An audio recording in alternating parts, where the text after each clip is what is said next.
Vemos que a senhora usou vários nomes. Qual é o seu verdadeiro nome? Meu nome é Dalva de Oliveira Morgado, sou membro da Assembleia de Deus de São José dos Campos, estado de São Paulo. Irmã, como foi a sua ida para o convento? Aos 8 anos de idade, eu comecei a estudar numa escola de freira e ali eu ficava admirada em ver as freiras usarem roupa diferente das outras mulheres. E procurei saber delas por que elas eram diferentes. E ela explicou para mim que ela era a esposa de Jesus, por isso que ela era separada. E a partir daquele momento eu comecei a sonhar. Eu queria também ser esposa de Jesus. E ali eu comecei a insistir com a minha mãe para me levar para o convento. Mas minha mãe não queria deixar porque eu era a primeira filha dela. E ela tinha muito cuidado e dizia que não, porque eu não poderia mais chegar perto dela, iria ter que viajar e ir para longe. Porém, eu insisti muito. E ela me levou para um convento através do arcebispo de Alagoas. Lá no convento, eu comecei a estudar e preparar-me para ser freira. E com 14 anos de idade, eu vesti o hábito de noviça. Até então, eu era uma garota muito feliz. Eu estava estudando e preparando-me com muita ansiedade para ser esposa de Jesus Cristo. Muito bem. Irmã Dalva, e como noviça, a senhora alcançou seu objetivo para ser feliz? Até então, eu me julgava uma moça feliz ali. Estava aprendendo para ser esposa de Jesus. Eu queria encontrar o meu esposo. Ali no convento nós lemos muita literatura, muitas biografias de santos, aprendemos a história de todos os santos da Igreja Católica. Porém, nada sabia do meu esposo. E eu achava que depois que eu vestisse o hábito de noviça, eu iria aprender mais dele. Porém, foi ao contrário.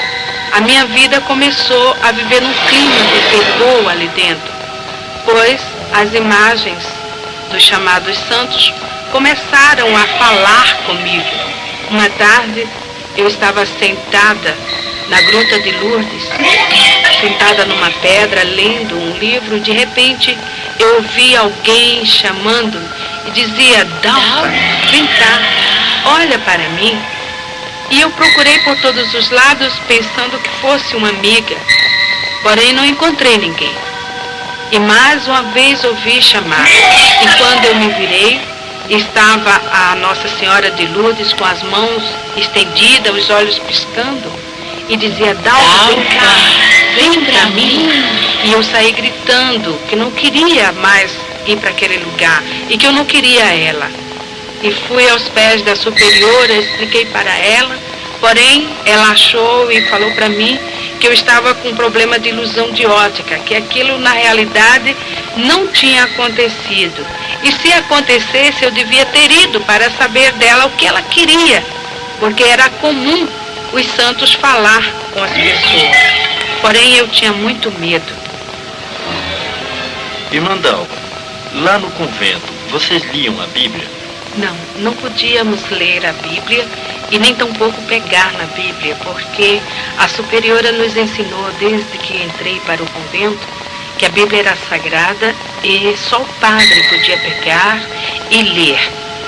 Porém, eu era muito curiosa, eu queria saber o que estava na Bíblia. E por que a gente nunca entendia, apesar de estudarmos o latim, mas estudávamos apenas a missa em latim. Mas quando ele dava a pregação, não entendíamos nada, não sabíamos nada. Uma vez eu conversando com o padre, o capelão lá do convento, ele falou para mim que, aleluia, porque na sexta-feira da Paixão, aquela missa muito comprida, começava das 9 até 1h da madrugada, e ele dizia que estava procurando aleluia. E eu queria saber o que era aleluia. E ele explicou para mim que aleluia era uma gota do sangue de Jesus que estava dentro da Bíblia e que mudava de lugar, passava de uma folha para outra.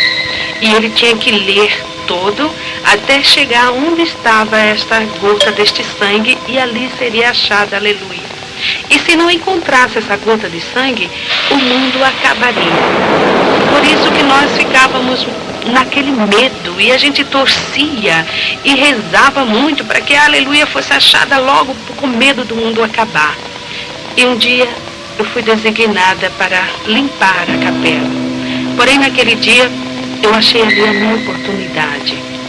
E peguei a Bíblia que estava no altar e sentei no chão e pus a Bíblia no meu colo. E comecei a folhear. Eu queria ver a gota do sangue de Jesus na Bíblia. E depois de folhear a Bíblia várias horas, nada encontrando, então eu me confessei. E ele passou uma penitência para mim de rezar 50 Ave Maria, 50 Pai Nosso, 50 Credo, ato de confissão. Isso durante 30 dias. E ainda peguei 33 dias de castigo. Não podia nem almoçar e nem jantar. Só tomava o café da manhã. Esta foi a minha penitência, por simplesmente pegar na Bíblia, procurando alguma coisa que fosse do meu esposo. Porque isto era o que eu queria, era ser esposa de Jesus. Ocorreu também um fato muito estranho ali no convento. Eu, junto com minhas colegas e as alunas do orfanato, resolvemos brincar de esconde-esconde. E eu tomei a iniciativa de me esconder embaixo do altar, pois eu sabia que ali ia ser difícil as meninas me encontrarem. Porém, quando eu entrei embaixo do altar, encontrei ali um homem deitado. Ele estava seminu e então no seu corpo havia muitas marcas de batom e sujo. E eu fiquei com medo e ele abriu os braços e tentou me segurar. Aquele homem não era outro, mas o que chamam de muito conhecido como Senhor Morto. É o Senhor que fica na Igreja Católica na Sexta-feira da Paixão para que as pessoas vá beijar. E as marcas de batom ficam no seu corpo. E torna-se muito feio. E eu me assustei bastante com aquilo e saí gritando. As freiras me seguraram e aquilo foi tornando cada vez pior. O tempo passou e chegou o dia em que eu iria fazer os votos perpétuos. Então, naquela noite, nós tínhamos que ficar em meditação até as 10 horas da noite no convento, rezando o ofício de Nossa Senhora, meditando do que seria a nossa vida dali para frente. Porém, de repente, eu comecei a ouvir alguém me chamar. E eu comecei a tremer de medo, fiquei arrepiada. Eu sentia que meu cabelo estava em pé. E eu procurei pensando que fosse alguma colega, porém não era. E assim na porta da entrada da capela, bem no alto, tinha uma cruz muito grande. Naquela cruz estava presa um Cristo do tamanho natural de um homem. E quando eu olhei para aquele Cristo, ele que fica sempre com o rosto pendido para um lado, ele estava com a cabeça firme, com a cabeça em pé. Os seus olhos piscavam insistentemente. Suas mãos presas na cruz mexiam os dedos no gesto de chamar. E dizia: Dalva, vem cá, olha para mim, vem cá. E eu comecei a gritar, a dizer que eu não queria ele, que eu não queria ir para ele. E eu gritando desta forma, aquelas pinturas do rosto dele tornou-se real. Aquela marca de sangue no peito dele também começou a jorrar e caía pelo chão. E as freiras que vieram me socorrer passavam por baixo daquela porta e sujavam-se no sangue que escorria pelo chão. E eu saía correndo porque eu dizia: não me toque, as suas mãos estão sujas de sangue. E elas fizeram um cerco, me seguraram e esfregavam meu rosto no chão e dizia: veja que aqui não tem sangue, porém era real. Eu via aquele sangue. Eu passei uma noite muito apavorada e eu chorava muito. De manhã, a superiora chegou para mim e falou: Dalva, você não pode fazer os votos e você não vai vestir o hábito de freira. Você vai para sua casa, vai passar um ano fora. Se você melhorar, você pode voltar a ter mais uma oportunidade de fazer os votos. Irmã Dalva, e depois que a senhora saiu do convento, o que aconteceu? Foi o seguinte: a superiora aconselhou minha tia levar-me em um psiquiatra, porque segundo ela eu tinha problemas psíquicos. minha tia me levou a uma psicóloga e a um psiquiatra. Fiz um tratamento de 3 meses. A cabo de 3 meses, a psicóloga chamou a minha tia e falou para ela terminar com o tratamento, pois eu era uma moça normal, não tinha problema nenhum. E não adiantava continuar com esse trabalho. Então, eu saí daquela psicóloga e do psiquiatra também, porque ela falou que o que eu podia ter seria alguma coisa de ordem espiritual, e isto já não pertencia mais para ela. Porém, lá no nosso apartamento já estava ocorrendo outros fatos também extraordinários, fenômenos que não sabíamos como explicar, pois de repente alguém jogava pedrinhas, alfinetes, pregos e agulhas em cima de mim, por onde quer que eu passasse. Este fato ocorria até mesmo quando eu estava tomando banho. Era impossível que fosse alguém que jogasse essas pedras, pois nosso apartamento fica na Avenida São João, em cima do edifício do MAP, no 20º andar. Era impossível ser uma pessoa. E a nossa empregada começou a falar que eram os guias, os espíritos que estavam jogando aquelas pedras, aqueles alfinetes, porque eu era médium de berço. E que eu precisava ir num centro espírita para desenvolver e também para expulsar aquilo ali. E que se eu não fosse, ela iria pedir as contas, iria sair, não tinha mais condições para ela ficar ali também. E tomamos a decisão que eu iria para o centro espírita mesmo, porque já havia crescido muito. A gente já não podia mais almoçar e nem jantar, pois aqueles fatos ocorriam, jogavam aquelas pedras, aquelas coisas por cima até mesmo dos alimentos. E aquela senhora me levou em um centro espírita de Mesa Branca, de Allan Kardec, na Estrada dos Remédios. Lá, o chefe do centro, que é o que chamam mentor espiritual, ele fez uma série de passes, segundo ele, expulsando e fazendo uma limpeza em mim, tirando aqueles espíritos que estavam fazendo essas coisas lá no apartamento. E ele explicou para nós que esses espíritos eram espíritos de pessoas que haviam falecido, porém não tinham tomado conhecimento de que estavam mortos e achavam-se dono do apartamento. E quem chegasse ali, ele fazia essas coisas para assustar. E quem tinha mediunidade percebia e via. Era o que ocorria comigo. Eu era também deficiente física. Eu tinha osteomielite, ou seja, câncer no meu joelho esquerdo. Minha perna era um pouco mais fina e mais curta que a outra. E quando ele viu isso na minha perna, ele falou que eu era assim porque na reencarnação passada, em uma discussão com uma jovem, eu havia cortado a perna desta jovem. E nesta encarnação, eu teria que pagar o sofrimento que ela passou. E eu gostei, mas comecei a acreditar naquele homem, porque realmente o médico já havia falado que ia chegar numa época em que eu iria cortar a minha perna, porque o câncer, o câncer da osteomielite, ele destrói o osso da perna. É uma dor constante, eu fazia várias infiltrações, raspagens e tudo mais, e sempre a doença acelerada. E eu comecei a desenvolver ali no centro espírita. No centro espírita, nós encontramos os que chamam espíritos familiares. Em Jó, capítulo 7, versículo 9, a palavra de Deus nos diz o seguinte: os que descem à sepultura nunca tornará a subir. Então, o diabo, ele fica camuflado, escondendo a verdade para ludibriar as pessoas.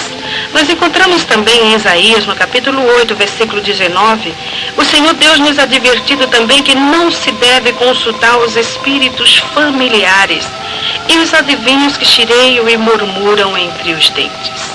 Assim como Deus coloca um anjo ao redor daqueles que o amam e que o buscam, o diabo também coloca um demônio ao redor das pessoas também que o servem.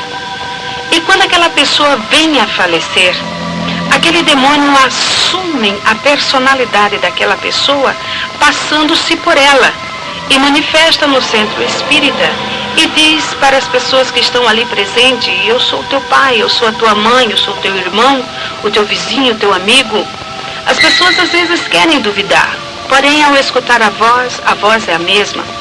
E também aquele espírito diz: olha, eu gostava de usar uma roupa desta cor, eu usava este terno, ou mesmo este vestido, e eu gostava de comer este tipo de comida, e eu deixei na gaveta um objeto assim, um bilhete escrito no bolso da camisa, está no guarda-roupa assim, e a pessoa vai procurar e lá encontra exatamente como o diabo falou, e passa a acreditar naquele demônio, porque tudo isto não passa de demônios. E ali no Espiritismo eu passei 4 anos. Dali eu saí porque já havia cauterizado o meu entendimento, meu coração já estava endurecido. O diabo já estava conseguindo me transformar numa serva dele. E eu procurei algo que fosse melhor. E fui para a Umbanda. Na Umbanda eu comecei a ter experiências em incorporar e manifestar os chamados Exus, Pombagiras, Pretos Velhos, Caboclos e Orixás. Orixá é o Iemanjá, a Oxum, Yansan, Xangô e tantos outros. Fazia muito trabalho nas encruzilhadas à meia-noite, trabalhos também de cemitério. Participava também de muitas festas, como eles chamam ali dentro, que é matança, beber sangue de animal, essas coisas todas. Ali na Umbanda, encontram-se esses espíritos que chileiam e murmuram entre os dentes. Quando o demônio manifesta, o chamado preto velho, o caboclo, ele curva-se todo, ele abaixa-se com o rosto quase entre as pernas, procurando sempre um cigarro, um cachimbo, ou mesmo um banco, e ele diz: louvado seja Jesus Cristo. E as pessoas que estão ali, ao redor, julgam entender que o demônio falou: louvado seja nosso Senhor Jesus Cristo. É mentira de Satanás. A pessoa que está com seus ouvidos agravados, o entendimento cego, ela entende louvado seja nosso Senhor Jesus Cristo. O diabo, ele não pronuncia o nome de Jesus porque ele estremece, simplesmente em pensar no nome do Senhor Jesus. Mas eu também estava cega, eu também estava ludibriada, meu coração já havia virado uma pedra. E depois de passar quase 5 anos na Umbanda, chegou um dia em que o chefe do terreiro chegou para mim e falou: Dalva, aqui não dá mais para você ficar, porque aqui ou eu ou você. Você já está sabendo mais do que eu, você já recebe mais entidades do que eu, os trabalhos mais pesados já é você que faz. Então procura algo mais forte. Sai daqui. Dalva, segundo essa expressão do chefe do terreiro, o que significa essa palavra mais forte, um lugar mais forte? É o seguinte, a Umbanda tem uma grande diferença do Candomblé. Na Umbanda eles julgam-se, os umbandistas julgam-se que eles fazem somente o bem, eles não fazem o mal, eles só procuram ajudar. E não tem essas matanças, não raspa a cabeça, não faz essas coisas. O diabo ali, ele é mais sutil, enganando as pessoas, com essa história de que os pretos velhos são os negros africanos, os caboclos são os índios que morrem, enganando assim as pessoas. Lembro-me bem quando eu estava na Umbanda uma vez, o preto velho manifestou e falou: quando o meu senhor batia em mim, ele me colocava em cima de uma pedra de gelo, até aquele gelo derreter, eu estava ali sentado naquela pedra e ficava todo congelado. Hoje eu sei que o diabo estava mentindo, porque naquela época não havia geladeira. O homem ainda não havia inventado geladeira. Como aquele homem podia estar em cima de uma pedra de gelo?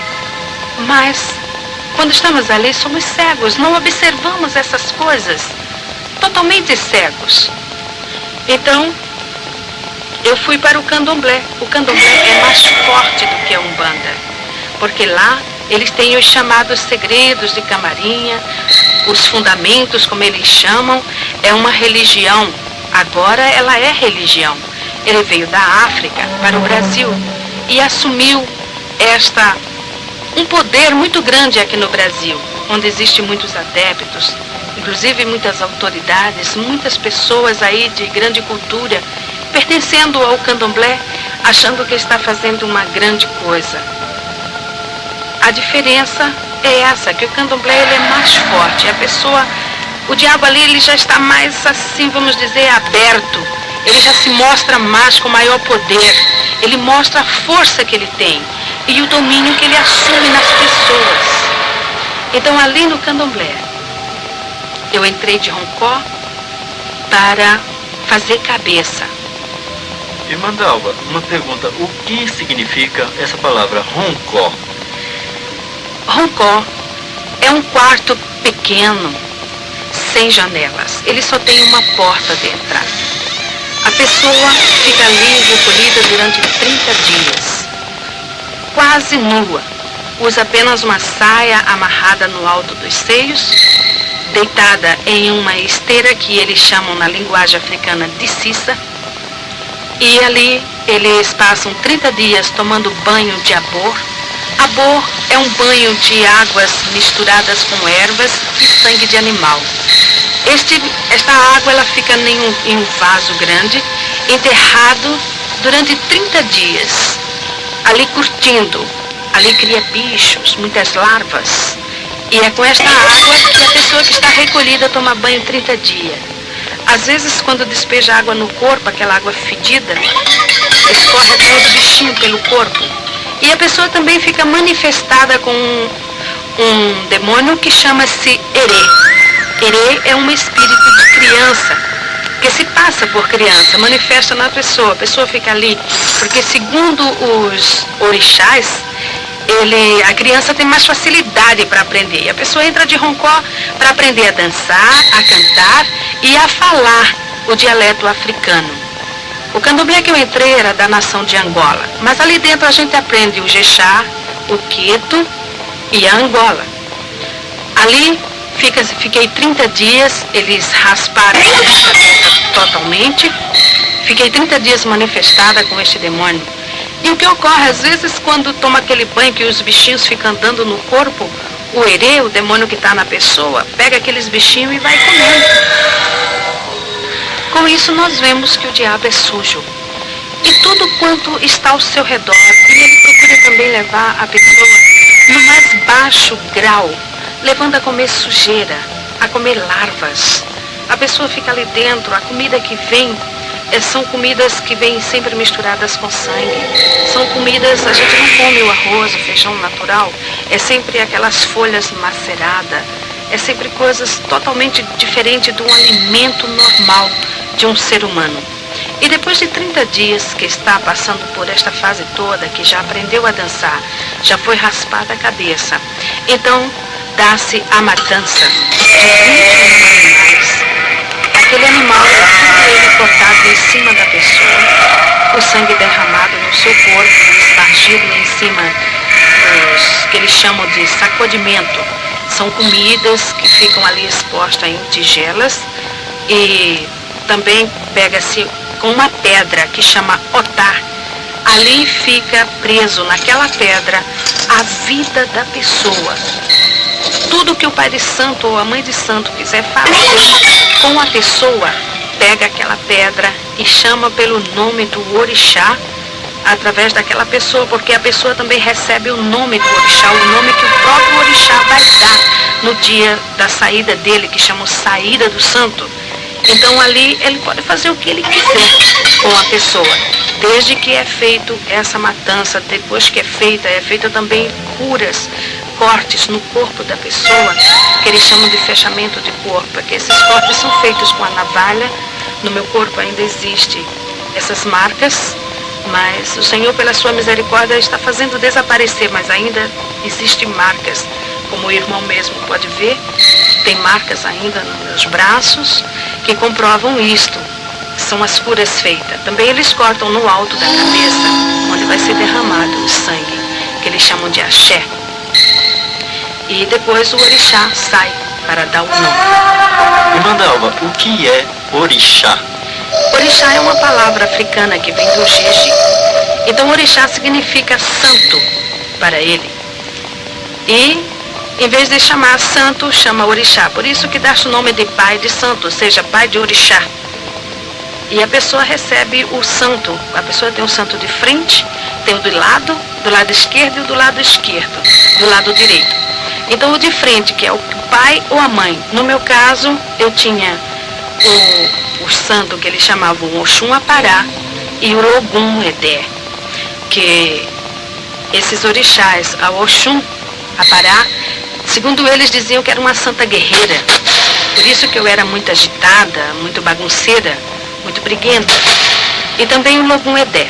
Logum Edé é um príncipe de Satanás. Fiquei sabendo isso depois que eu me encontrei com Jesus. Ele saiu. Então, ele saiu, foi ele que fez a festa, uma festa de 3 dias, dia e noite, tocando e a gente dançando, ali manifestada naqueles demônios. Primeiro sai o Herê. O Herê, ele sai todo pintado, com bolinhas brancas na cabeça, totalmente raspada. Depois sai a que chamam mãe de cabeça, que no caso seria o Oxum Apará. E depois sai o último, que era o pai, o Logum Edé. Todos eles vestidos tipicamente. Uma coisa muito incrível é que eles usam vestimentas africanas que falam muito com as roupas das imagens, né, dos santos chamados católicos, porque há uma assimilação muito grande da história desses orixás com as histórias dos santos católicos. Por isso que os africanos, o Brasil aceitou muito o sincronismo do africano aqui no Brasil devido à história desses orixás. Uma coisa muito incrível também, e doloroso de nós falarmos sobre isso, é sobre a padroeira do Brasil. Porque nós sabemos do candomblé que esta estátua é uma estátua africana. Ela veio junto com os negros, no navio negreiro, em um dos navios, e no candomblé existe um ritual que a imagem que é quebrada a cabeça, ela tem que ser jogada no rio. Ela não pode. E segundo o que nós aprendemos ali dentro, essa estátua seria a Oxum. É uma jovem escura e usa aquela vestimenta da que chamam Aparecida. É aquela mesma roupa. E quando sai no candomblé, ela sai vestida daquele jeito. Por isso o nosso Brasil está numa miséria total, porque está servindo não a Deus. Então ali, depois que sai vestido tipicamente, no dia seguinte, no final de tudo, dá-se o que eles chamam de axé do santo. Ou seja, despachar aquelas matanças todas. Já passou 7 dias. As vísceras dos animais são fervidas em azeite do dendê e colocadas no altar, ali no confó, para depois levar para o quarto do santo. Aquelas coisas ali expostas ficam podres depois de 3 dias. Mas a mãe de santo, o pai de santo, manifesta a Iaô, porque quando a pessoa entra de roncó é para ser Iaô, ou seja, inicianda. A palavra Iaô significa inicianda, ou seja, aprendiz. Ela vai aprender para mais tarde ser mãe de santo de candomblé. Então, ali dentro, ela manifesta de novo no santo e a mãe de santo tira pedaços daquelas vísceras que já estão totalmente estragadas e dá para o santo comer. Então a pessoa come aquelas vísceras, metade quase daquelas vísceras estragadas. E eles ainda pegam as cabeças dos animais, cozinham misturada com farinha, até os ossos derreterem. Depois que derrete tudo aquilo, fica aquele pirão. Então ali o Herê manifesta e senta ao redor daquela panela e come tudo aquilo, deixando apenas os ossos, que vai ficar junto com aquela pedrinha chamada Otá. Porque ali está o que eles chamam de fundamentos. É o fundamento da Iaô.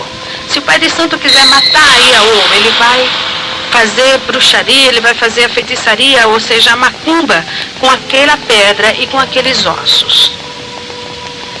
Depois de 30 dias, eu me vi numa tarde, deitada em uma esteira assim na calçada, e alguém chamava por Dalva. E eu demorei bastante para descobrir que a Dalva era eu. E quando eu respondi, eu levei uma varada nas minhas costas, que ardeu e doeu bastante. E alguém me chamou mais uma vez, Dalva. E quando eu respondi, senhora, levei outra varada, e assim foram a terceira e a quarta e a quinta vez. E eu me levantei e perguntei, por que a senhora me bate? O meu nome é Dalva. Ela falou, não, você não é mais a Dalva. A partir de hoje a Dalva morreu, ela não existe mais. O seu nome agora é Itameuá. Este é o seu nome, ou seja, é a sua Digina.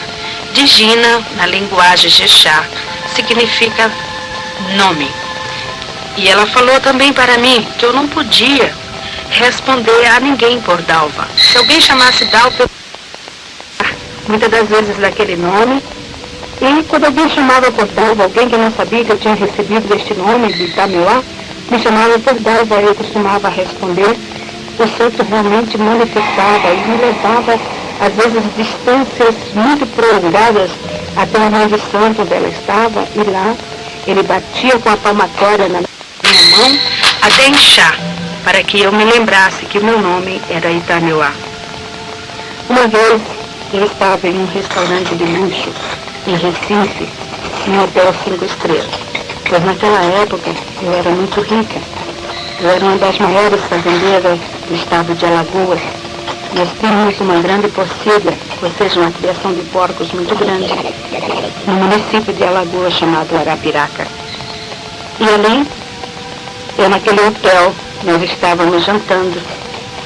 Era uma tarde, nós havíamos participado de uma expedição de animais. Os nossos animais tinham sido premiados com medalhas de ouro e nós estávamos ali comemorando. Então, de repente, alguém chamou Dalva para que eu olhasse que eu iria bater uma fotografia. E quando eu me virei respondendo, o herê manifestou em mim. E começou a virar as mesas, começou a jogar macarrão, carne, doce em cima das pessoas. E no outro dia estava o meu nome estampado nas colunas sociais, como a maior fazendeira fez escândalo no hotel de luxo. O diabo, ele não estava tão somente satisfeito em me aprisionar. Eu já não tinha mais coração. Era uma pedra, eu não tinha sentimentos. Fazia anos que eu não sabia o que era derramar uma lágrima. Para que os irmãos tenham uma ideia, em uma discussão com meu esposo, lá na fazenda, eu estava nessa época tirando uma Iaô de Roncó. Então, E essa Iaô, o santo dela era Obaluaê. E segundo o que nós aprendíamos, e havia aprendido, Obaluaê era o dono dos porcos. E nessa briga que eu tive com meu marido, porque eu tinha separado para mim alguns porcos para matança de animais lá do candomblé e para vender também. Era a minha parte, era a minha cota. Eu não queria que ele pegasse ali. Então, nessa discussão, porque ele havia pego os animais e vendido sem me consultar. E eu falei com bastante ira, eu disse, agora eu estou indo para o candomblé. Eu vou tirar uma Iaô de Obaluaê. E se realmente Obaluaê é o dono dos porcos, eu quero que ele tome conta desses porcos todos, de tudo quanto aqui tenha, e me dê conta. Eu quero que ele preste conta para mim de tudo. Eu falei isso e entrei no carro e fui para o candomblé. Uma semana depois, era de madrugada quando o nosso vigia bateu na minha porta e falou, dona Dalva, tem 10 animais mortos. E ali era apenas o início. Rapidamente, em 21 dias, morreram todos os animais. Realmente, o diabo havia prestado conta do que eu havia falado. Realmente, ele mostrou que ele era o dono dos porcos. Só que eu fiquei na miséria. Tinha uma dívida grande no banco para pagar e não sabia como. E outra pessoa resgatou a fazenda. E tivemos que largar tudo e sair sem nada. O diabo, ele não tem amor a ninguém. Nem mesmo aqueles seus adeptos, nem mesmo aqueles que estão servindo a ele. Pois eu era uma serva de Satanás naquela época. Eu servia mesmo, eu fazia tudo quanto ele queria. Eu só comia o que o diabo determinava. Eu só vestia o que ele determinava. Cada dia da semana eu tinha que vestir uma roupa diferente na cor que ele escolhia. Eu não podia comer determinadas comidas. E se eu comesse, eu caía de cama doente. Eu ficava enferma. Ele batia em mim. E eu vivia uma vida totalmente oprimida. E durante este tempo, eu fiquei 7 anos aprendendo ali com a mãe de santo para ser mãe de santo de Candomblé. Depois desses anos, eu fui mais uma vez recolhida de Roncó, dessa feita para ser mãe de santo de Candomblé, aprender as cantorias do africano, as danças e os segredos de Camarins. Irmã Dalva, o que vem a ser segredos de Camarinha? Segredos de Camarins são o que eles chamam de fundamentos, ou seja, as palavras, as rezas que eles falam quando estão raspando a cabeça das pessoas, quando eles estão cortando os animais, os pedidos que eles fazem, aprender a jogar búzios, a ler a mão, a ler cartas e outras coisas. Também como fazer feitiços, como fazer bruxarias, cada tipo de bruxaria diferente, as rezas, essas coisas todas. Estes são os segredos de Camarinha. Como mãe de santo, eu abri terreiro em Arapiraca, no estado de Alagoas, foi o primeiro.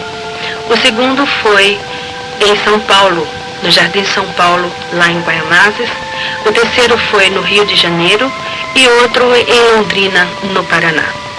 Como mãe de santo, eu já estava totalmente dominada pelo Satanás. Meu coração era uma pedra, não tinha sentimentos, não tinha também paz e nem alegria.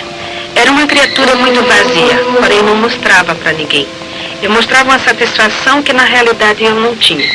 Muitas das vezes no meu quarto, sozinha, eu chorava, porque havia dentro de mim um grande vazio. Alguma coisa não estava se dando bem comigo, porque faltava algo dentro de mim. E eu cada vez mais me aprofundava ali dentro.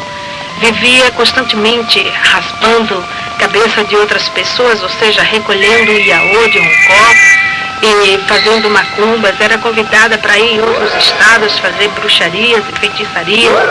E não estando satisfeita pelo santo da pessoa, pelo orixá que a pessoa raspou a cabeça, e ele já não manifesta mais, não incorpora mais o orixá.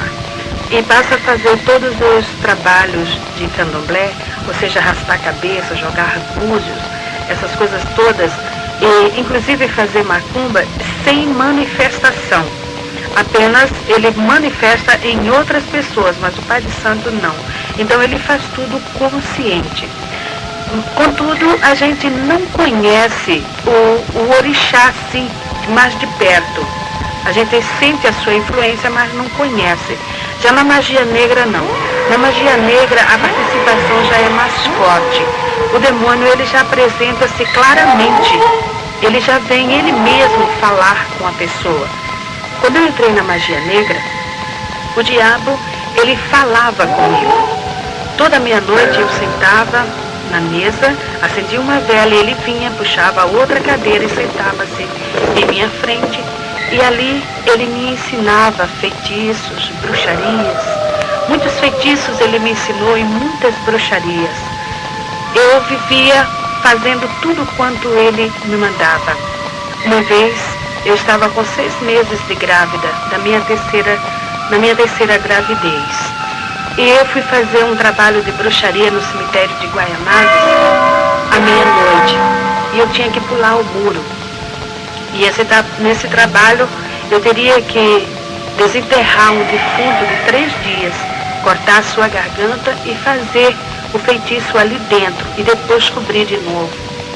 E quando eu pulei o muro, levando navalha, faca, levando as farofas, levando aquelas coisas todas que o diabo designava, eu caí de mau jeito e comecei a sentir dores e entrei em trabalho de parto ali.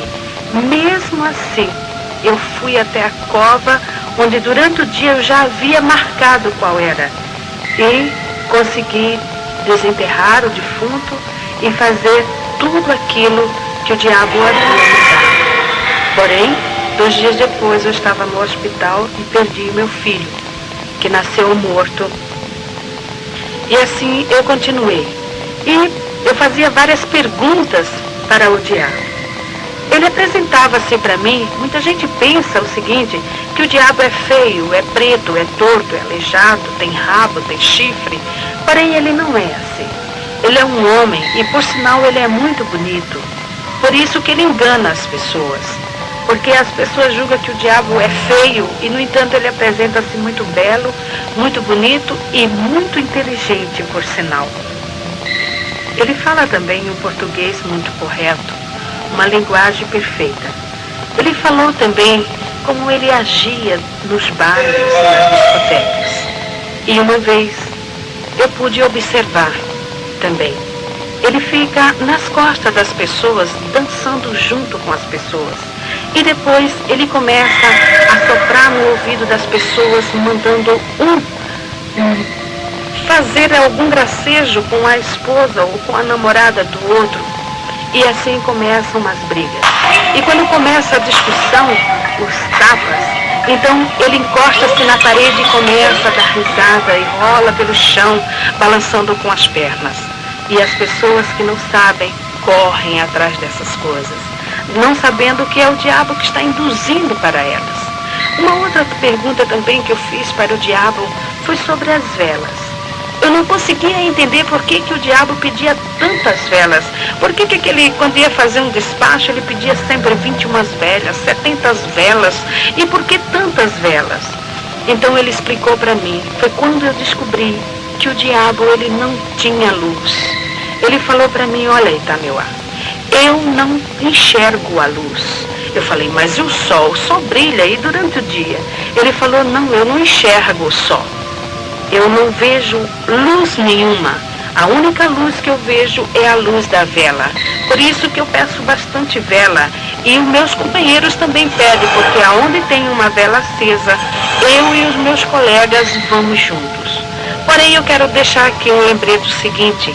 Não é aquela vela que o servo de Deus acende na sua casa quando falta luz. São velas oferecidas e sacrificadas aos demônios.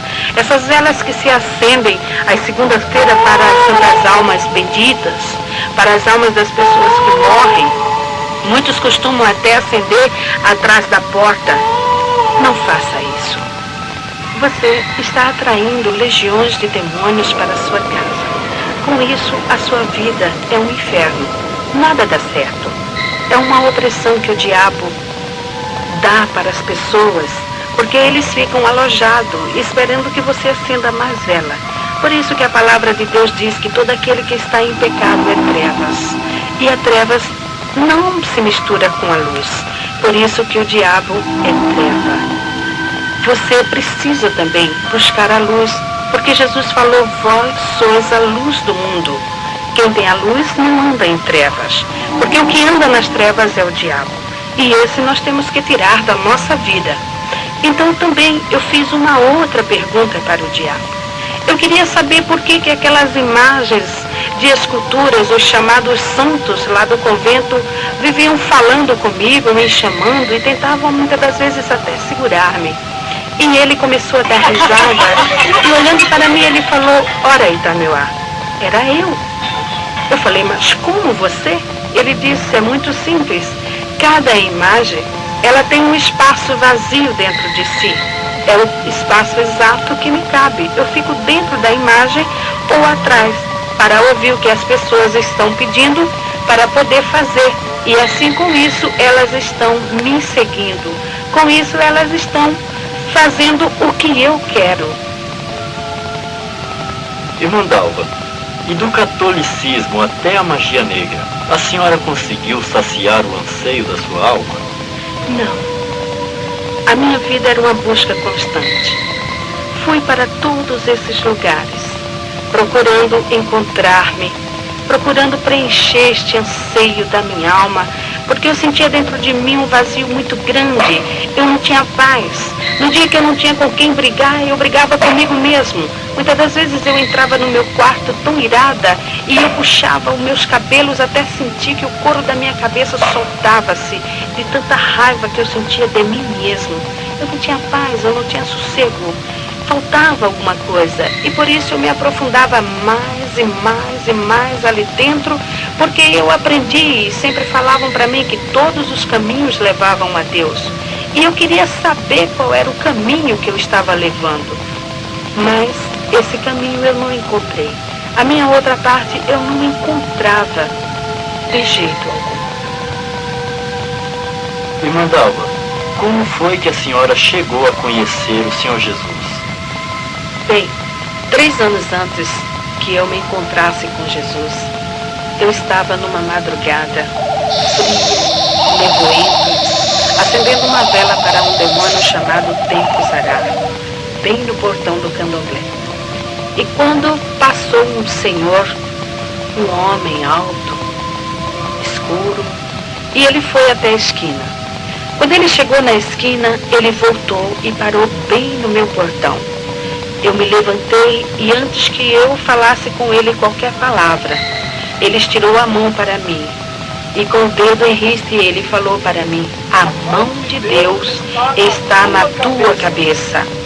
Eu levei um susto, porém me refiz rapidamente e eu comecei a dar risada. Eu falei: como, moço? O senhor falar que a mão de Deus está na minha cabeça? Moço, Deus não olha para mim, Deus não lembra de mim, Ele não sabe nem que eu existo. O senhor sabe ler por acaso? Então leia, meu senhor. Eu sou feiticeira, eu sou bruxa, Deus não olha para mim. Ele falou: a senhora está enganada. Quando eu cheguei na esquina, Deus falou no meu coração e falou: volta e fala para aquela mulher tudo quanto eu te mandar. E Ele está dizendo que vai tirar a senhora daí, porque Ele tem um grande plano na sua vida. Então eu comecei a dar risadas e eu gargalhava mesmo. Eu falei: agora estou vendo que o senhor está bêbado. Deus me tirar daqui? Meu senhor, uma hora dessa, o senhor falando besteira na minha porta. Como que Deus vai me tirar daqui, meu senhor? Deus não vai me tirar daqui nunca. Ele disse: quando isto acontecer, você vai se lembrar das minhas palavras. E baixou a cabeça e foi embora. Nunca mais eu encontrei com aquele homem.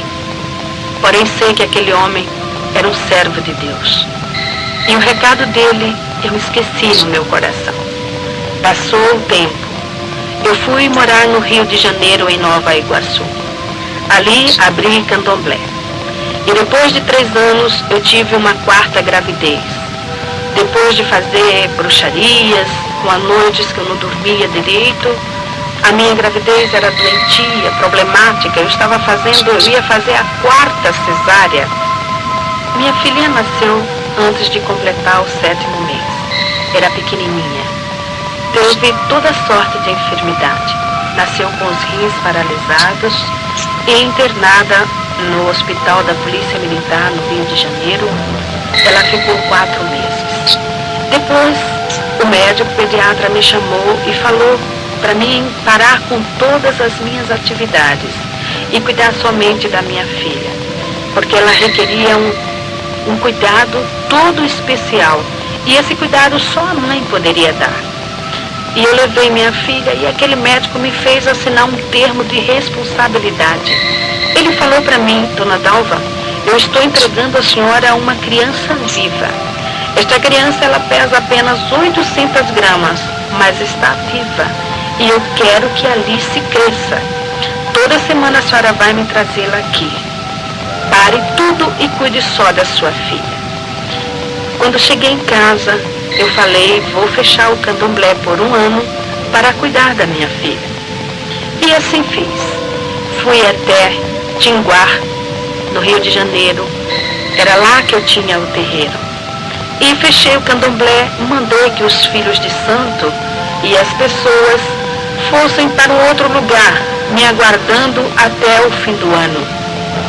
Porém, quando eu cheguei em casa, o diabo apresentou-se para mim e falou: Itameuá, você não pode fechar o candomblé. Eu falei: claro que eu posso, eu preciso cuidar da minha filha. Ele disse: não, você não pode, você não se domina, você não faz a sua vontade, porque eu mando em você, você é minha, você me pertence. Você já esqueceu o pacto que você fez comigo? Portanto, você não vai fechar o candomblé, porque eu preciso de você trabalhando. Eu falei: mas eu tenho que cuidar de minha filha. Ele falou: não importa, dê a sua filha para quem quiser cuidar, porém você vai abrir o candomblé. E eu voltei a abrir o candomblé, porém eu precisava cuidar de minha filha. E insistindo, ele falou: Itameuá, você não serve mais para mim. Você não presta mais. Eu vou te matar. E passou a partir daquele instante a bater em mim de chicote. Ninguém via o chicote, porém o meu corpo começou a nascer vergalhões, bolhas de fogo, que abria-se, corria aquela água que fedia, e coçava, queimava, ardia. Eu não tinha sossego, eu não podia fazer nada, só me coçando. Fiquei igual uma leprosa.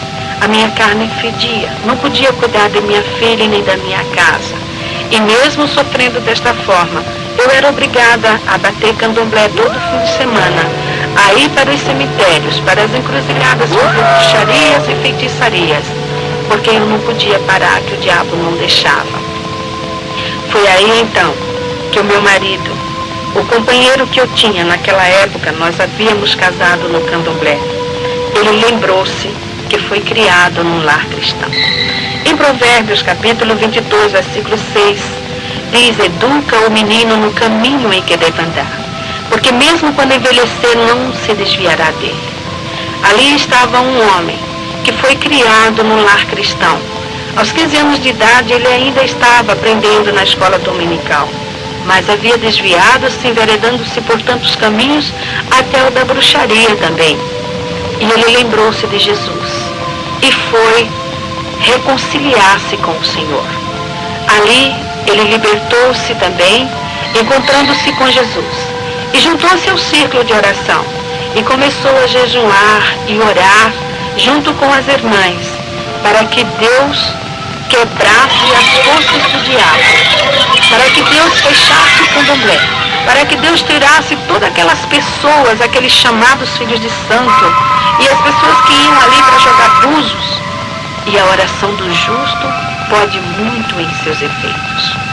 Depois de 15 dias, eu não entendia por que o meu marido não vinha para casa, mas ele estava 15 dias de jejum e oração para que Deus me tirasse das garras de Satanás. Então, de repente, os filhos de santo começaram a discutir. E eles viravam para mim, porque no candomblé, o filho de santo é obrigado a respeitar a mãe de santo. Tem que chamar de mãe. E quando vem para dar a bênção para ela, ele beija o chão onde ela pisa. Tamanha é a humilhação que o diabo exige da pessoa. E eles chegavam para mim e diziam: mãezinha, eu não vou ficar mais aqui. E pegava os assentamentos dele, a altar dele, os fundamentos, e iam levando. E de repente eu me vi sozinha ali dentro. E fechei o candomblé e fui para minha casa. E mais uma semana de oração, para que Deus quebrasse as forças do diabo que estava no meu coração, para que eu pudesse ouvir a palavra de Deus. Pois o meu marido, ele pegava a Bíblia para ler para mim, porém ele não conseguia, porque mal ele começava a ler, eu caía num sono profundo, ou então o demônio manifestava e me deixava inconsciente 3, 4 dias. E assim, neste sofrimento, eu passei 3 meses sofrendo desta forma. Porém, as orações, Deus começou a operar. O diabo começou a ver-se quebrado. E chegou para mim numa noite e falou: Itameuá, fala para o Ari, te dá dinheiro e comprar tudo quanto for necessário e faz uma obrigação. Faz um buri, porque O diabo perdoou mesmo a senhora? Não, foi um falso perdão. Segundo o diabo, ele chegou para mim e falou, depois que eu fiz a obrigação, ele disse que estava apenas me dando uma nova oportunidade. Só que com muita sutileza ele falou, ele disse, bem, eu preciso levar alguém no seu lugar. E eu vou levar a tua filha. Ela é de 7 meses. E tudo que é de 7 é meu. Eu vou levá-la. Eu falei para ele, a minha filha você não vai levar. Ele disse, vou. Eu vou levá-la, eu faço o que eu quero de você. E o que você tem é meu. Eu falei, não a minha filha. Porém, a minha filha começou a defecar sangue. Ela tinha dias que amanhecia com 42 graus de febre. Eu corria para o pediatra e quando lá chegava, a garota estava totalmente restabelecida. O médico olhava para mim, ria e dizia, Dalva, a sua filha não tem nada. Alice está muito bem. Você que está precisando de um tratamento. Você está precisando de médico. Essas feridas vão lhe prejudicar. Pois eu ainda estava com muitas chagas no meu corpo devido às chicotadas do diabo. Quando chegava em casa, continuava toda a enfermidade. Em Êxodo, capítulo 20, versículo 5, o Senhor diz que visita a iniquidade dos pais nos filhos até a 3ª e a 4ª geração daqueles que o aborrecem. Enquanto o diabo estava batendo em mim, eu estava acomodada. Eu aceitava as suas chicotadas. Eu não tinha força para lutar com ele, pois eu tinha consciência do que eu havia feito. Eu era uma pessoa realmente dependente do diabo. E eu aceitava tudo o que ele fazia porque eu tinha medo, eu temia. E eu sabia mesmo que ele iria me matar. Porém, eu estava confiando que ele fosse realmente me dar esta oportunidade. Porém, quando ele falou que ia tocar na minha filha, e eu vi que a minha filha realmente estava padecendo, eu comecei a lutar. E eu falava para ele, você não vai levar minha filha, você não vai matá-la. Ele dizia, vou, Itanoá, eu faço o que eu quero. Eu falei, não na minha filha. O Ari, quando saía para o quartel, ele deixava escrito o endereço da igreja em cima da geladeira. E ele falava para mim, Dalva, eu sei que o diabo vai fazer alguma coisa em uma hora em que eu não estiver em casa. E você vá para a igreja, porque só Jesus é quem vai salvar você e a nossa filha. E eu não dava muita importância. Porém, eu já ouvia a palavra de Deus. Ele já lia para mim em Apocalipse, capítulo 22, versículo 15. A palavra de Deus falando ali, ficarão de fora os feiticeiros, os cães, os mentirosos, os que se prostituem e falam mentira. E muitas das vezes esse versículo martelava a minha cabeça e eu dizia, eu sou feiticeira. Eu sou mentirosa também, porque eu induzo as pessoas a praticarem também o mal. A pessoa chega aqui e paga para fazer o mal para outro, eu faço. Eu sou bruxa. Mas eu não entendia, ficava de fora de onde? Eu perguntei para ele, de fora de onde? E ele falou, Dalva, fica de fora do reino dos céus, porque Jesus vai voltar. E se você não estiver com Jesus, você vai para o inferno. Foi aí então que ele me contou algo que havia acontecido há muitos anos. Há anos passados, quando eu estava nessa noite. Em uma noite, eu estava manifestada com a pombagira e ela tomava champanhe e cerveja junto com ele. Então ela virou-se para ele e falou, Ari, você sabe quem eu sou? Ele falou, eu sei. Você é um anjo caído. Você é um demônio. Você pode enganar todo mundo, mas a mim você não engana. Ela falou, é verdade. Porém, a Itameoá, ela não sabe que eu sou. E eu proíbo você de falar para ela isto. Outra coisa, vamos aproveitar. Vamos fazer tudo que vier à nossa cabeça. Vamos fazer bastante coisas no mundo, porque o homem lá de cima já está voltando. E você e ela vai dançar comigo no fogo do inferno. Quando ele falou isso para mim, eu falei, então o inferno existe de verdade.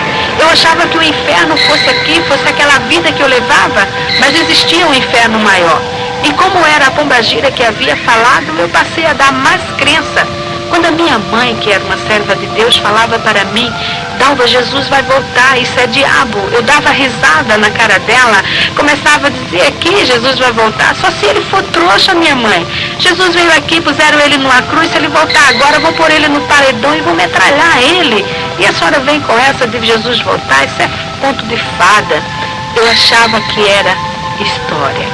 Porém, ali estava um demônio chamado Pombagira, afirmando que o homem, o filho do homem, estava voltando. E eu iria ficar de fora.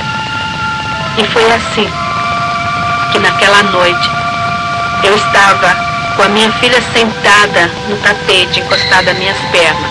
Eu estava ouvindo um disco que, por sinal, de macumba. Quando de repente a minha filha deu um grito e caiu de costas. E quando eu olhei para minha filha, ali o Senhor Deus abriu meus olhos. E eu vi aquele demônio que eu achava tão lindo, tão belo, que eu amava, que eu adorava. Ele estava agarrado ao pescoço da minha filha e as unhas dele eram tão grandes, entravam no pescoço da minha filha, como sugando a vidinha dela. Ela apenas estremecia sem poder respirar ou gritar. E eu peguei minha filha no colo e eu falei para ele: agora eu sei que você é diabo. Ele começou a dar risada. Eu falei: só que você não vai matar a minha filha, porque eu vou levá-la para a igreja. Ele disse: se você, eu vou matar você na porta da igreja. Eu falei: a mim você mata, mas a minha filha você não vai matar. E saí correndo, peguei o endereço lá em cima da geladeira, pus a minha filha no colo. Havia em casa minha irmã, uma jovem de 15 anos, paralítica, pois ela não tinha os ossos dos pés. Porque um dia, em São Paulo, eu comprei um carro na sexta-feira. E no domingo, um outro carro veio na contramão, batendo de frente. Meu carro ficou totalmente amassado. E as pernas da minha irmã ficou presa nas ferragens, esmagando os ossos dos seus pés. Eu também quase fiquei paralítica, pois tive que segurar o volante do carro com meu braço direito para que não entrasse no meu... Estava no banco traseiro e foi jogada para o teto do carro. Então, o nosso peito foi para que não entrasse no meu tórax. Porém, saí do carro, a minha mãe afundou o crânio, pois bateu fortemente. Minhas filhas não morreram, porque estavam sentadas no banco traseiro e foi jogada para o teto do carro. Então, o nosso carro foi vendido para Ferro Velho. Minha irmã foi para o hospital. Lá foi feita a cirurgia, tirando os ossos dos seus pés esmagados. Ficou paralítica. Já havia 3 anos que ela estava. Ela só andava de gatinhas ou de joelhos. Uma jovem que já ia completar 18 anos. Então, ali, vendo minha filhinha morrendo, arrastei a minha irmã de joelho pela rua, com minha filha no colo apenas estremecendo. O diabo manifestou em um rapazinho que morava lá conosco e ajudava nos trabalhos de macumba e começou a me xingar. Saiu pelo meio da rua me xingando de tudo quanto era palavrão, falando horrores e dizendo que assim que eu chegasse na igreja, ele iria me matar. Porém, eu não dava ouvidos. Apenas eu olhava para minha filha e cada vez que ela estremecia, eu não me atrevia a pronunciar o nome de Jesus. Eu sabia que eu era indigna de pronunciar o nome de Jesus, mas eu olhava para ela e eu dizia: Jesus dos crentes, não deixa minha filha morrer. E desta forma cheguei na igreja. Entrei correndo com a minha filha no colo, minha irmã arrastando-se de joelho, e joguei minha filha no colo do pastor e falei: ore por ela, salve minha filha, porque o diabo está matando. Se o senhor tem poder, faça alguma coisa, cure a minha filha.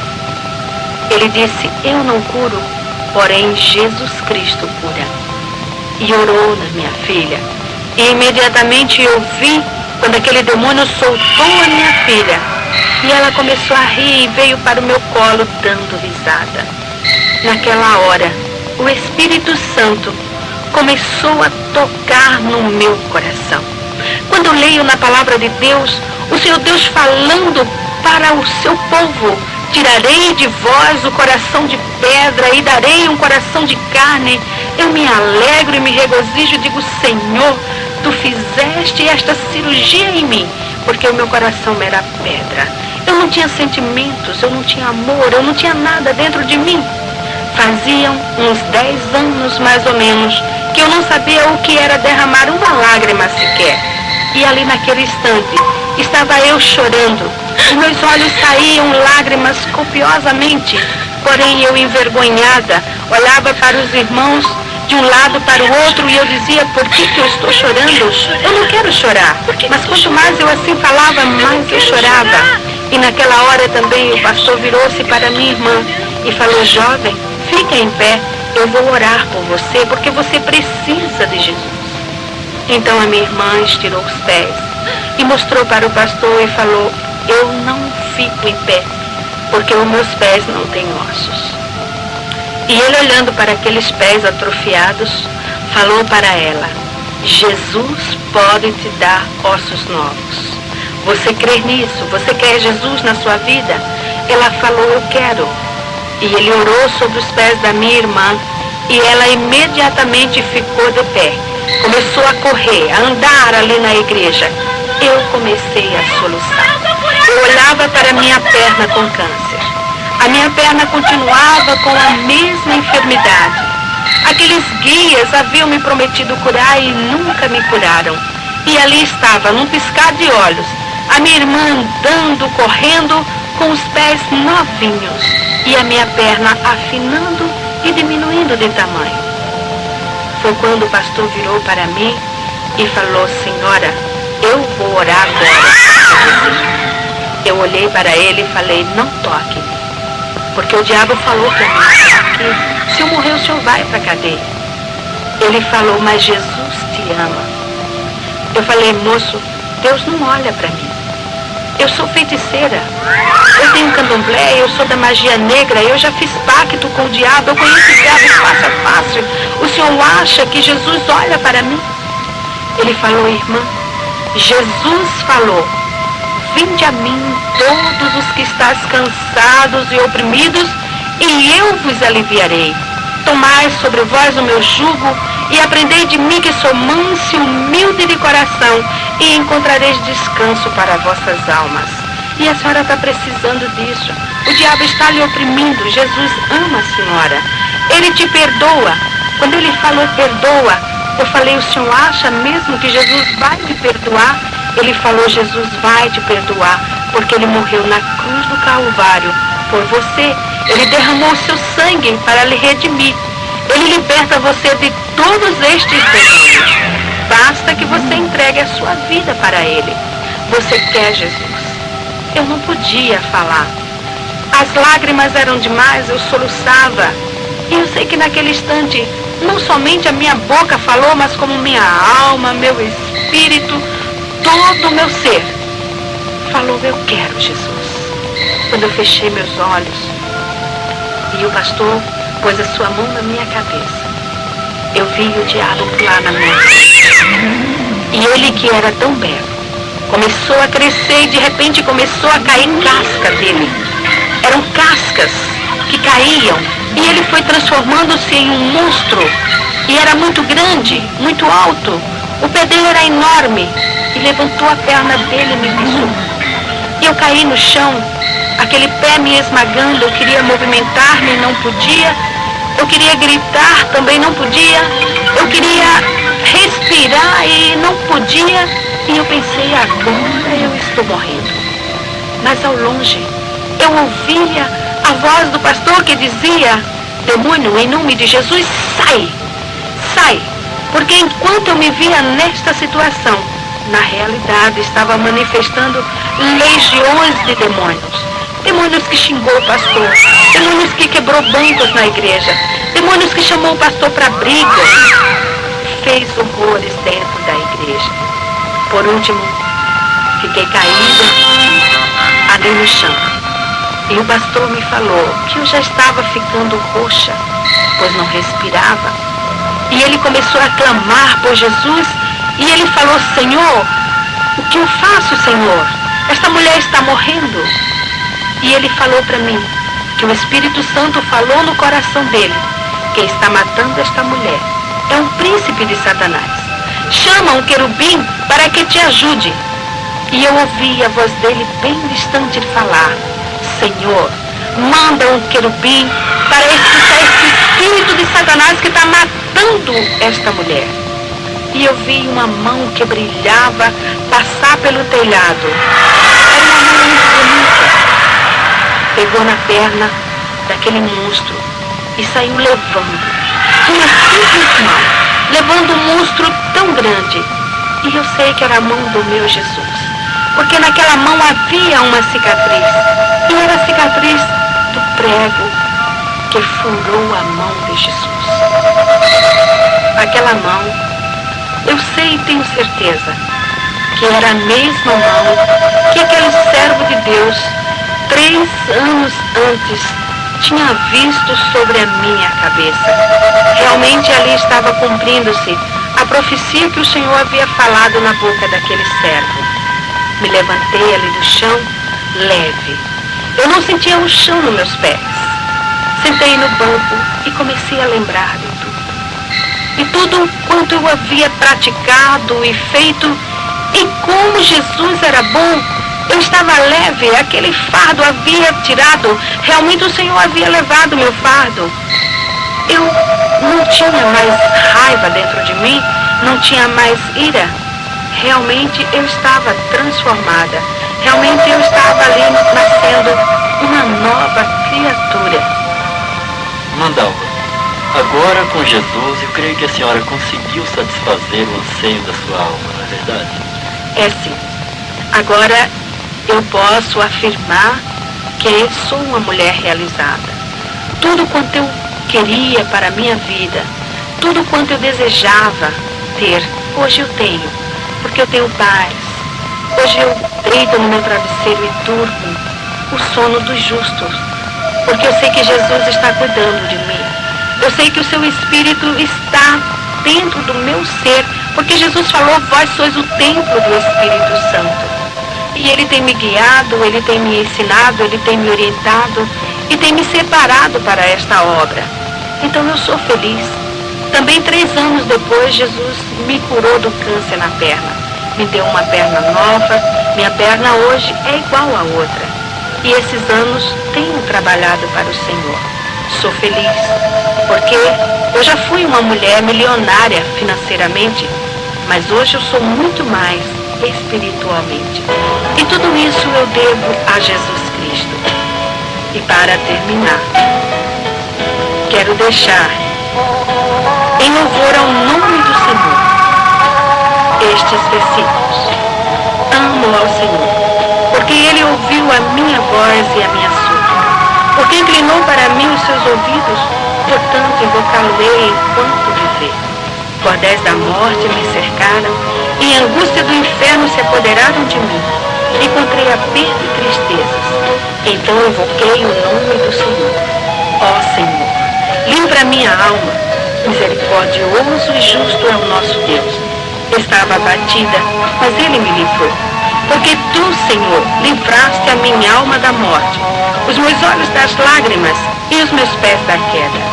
Ó Senhor, deveras sou Tua serva. Soltaste as minhas ataduras. Oferecer-te-ei sacrifícios de louvor e invocarei o nome do Senhor na presença de todos os povos. Amém. Amém.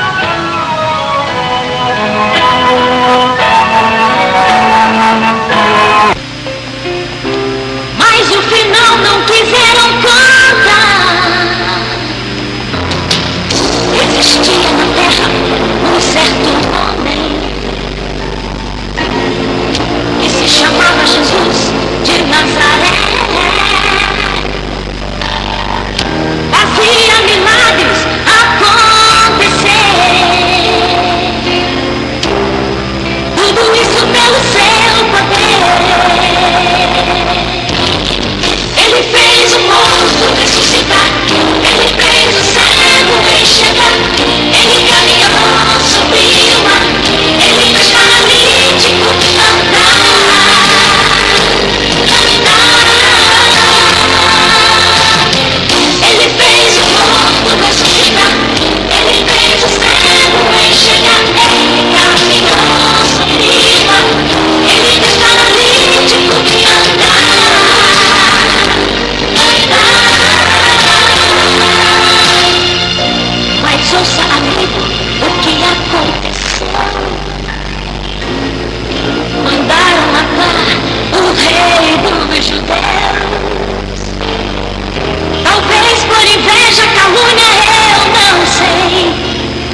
ouça, a história não termina assim.